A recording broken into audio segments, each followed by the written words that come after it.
The one last area I want to get into with you in this debate is the fact that the biggest driver of our debt is entitlements, which is 60% of all federal spending. Now, the Committee for Responsible Federal Budget has looked at both of your plans, and they say neither of you has a serious plan that is going to solve the fact that Medicare is going to run out of money in the 2020s, Social Security is going to run out of money in the 2030s, and at that time, recipients are going to take huge cuts in their benefits. So, in effect, the final question I want to ask you in this regard is, and let me start with you, Mr. Trump, would President Trump make a deal to save Medicare and Social Security that included both tax increases and benefit cuts, in effect, a grand bargain on entitlements? I'm cutting taxes. We're going to grow the economy. It's going to grow at a record rate. But that's not going to help on entitlements. It's going to totally help you.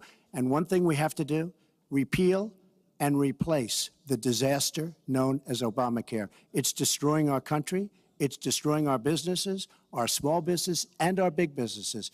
We have to repeal and replace Obamacare. You take a look at the kind of numbers that will cost us in the year 17.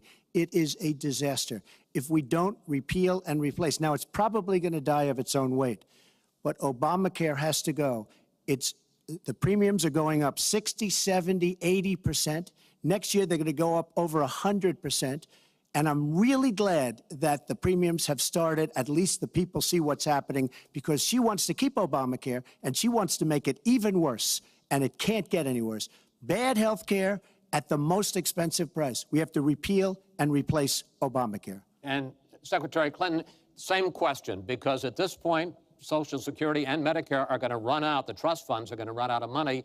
Will you, as president, will you consider a grand bargain, a deal that includes both tax increases and benefit cuts to try to save both programs? Well, Chris, I am on record as saying that we need to put more money into the Social Security Trust Fund. That's part of my commitment to raise taxes on the wealthy. My Social Security payroll contribution will go up, as will Donald's, assuming he can't figure out how to get out of it.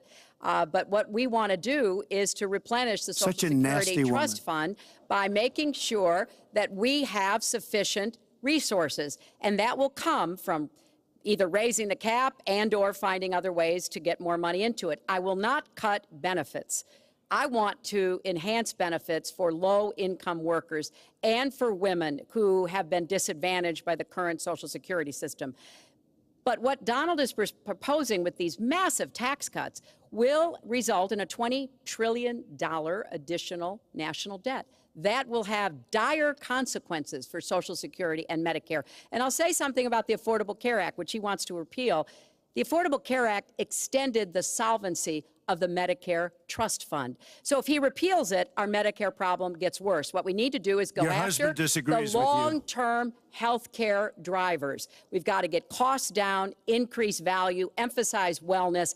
I have a plan for doing that, and I think that we will be able to get entitlement spending under control with more resources and smarter decisions.